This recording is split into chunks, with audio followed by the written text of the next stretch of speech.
C'est au séminaire de Namur que Valérie Lheureux donne un cours d'introduction à la psychologie à de futurs prêtres.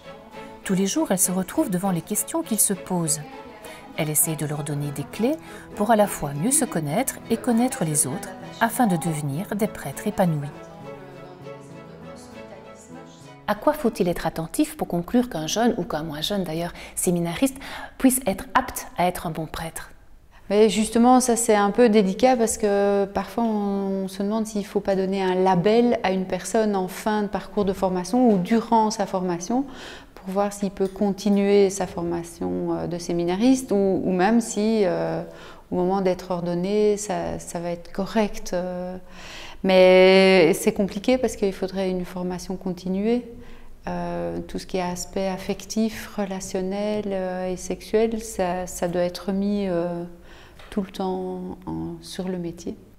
Quelles sont les difficultés les plus fréquentes que rencontrent les prêtres dans leur vie? Mais de ce que j'en ai entendu, la solitude est vraiment lourde à porter.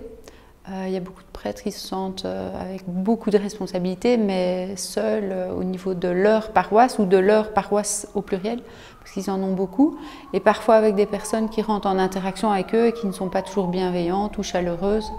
Il y a vraiment un manque d'entourage, donc ce serait intéressant qu'ils puissent vivre dans des communautés.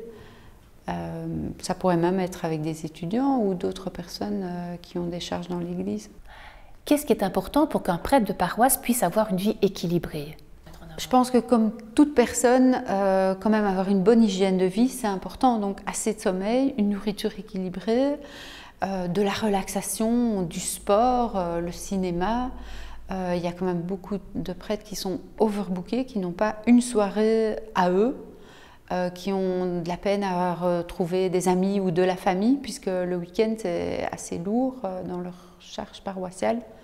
Donc ils ont vraiment besoin de repos, de détente, de sport, d'une vie équilibrée, d'un peu de vacances, comme chacun d'entre nous.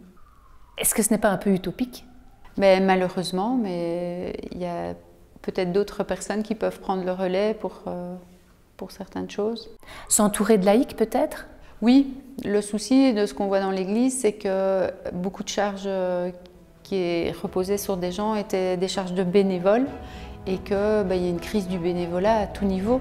Et donc les personnes n'ont plus envie d'user leur voiture pendant des milliers de kilomètres ou de partager toute leur soirée en catéchèse sans avoir aucune rémunération. Donc ça pose souci.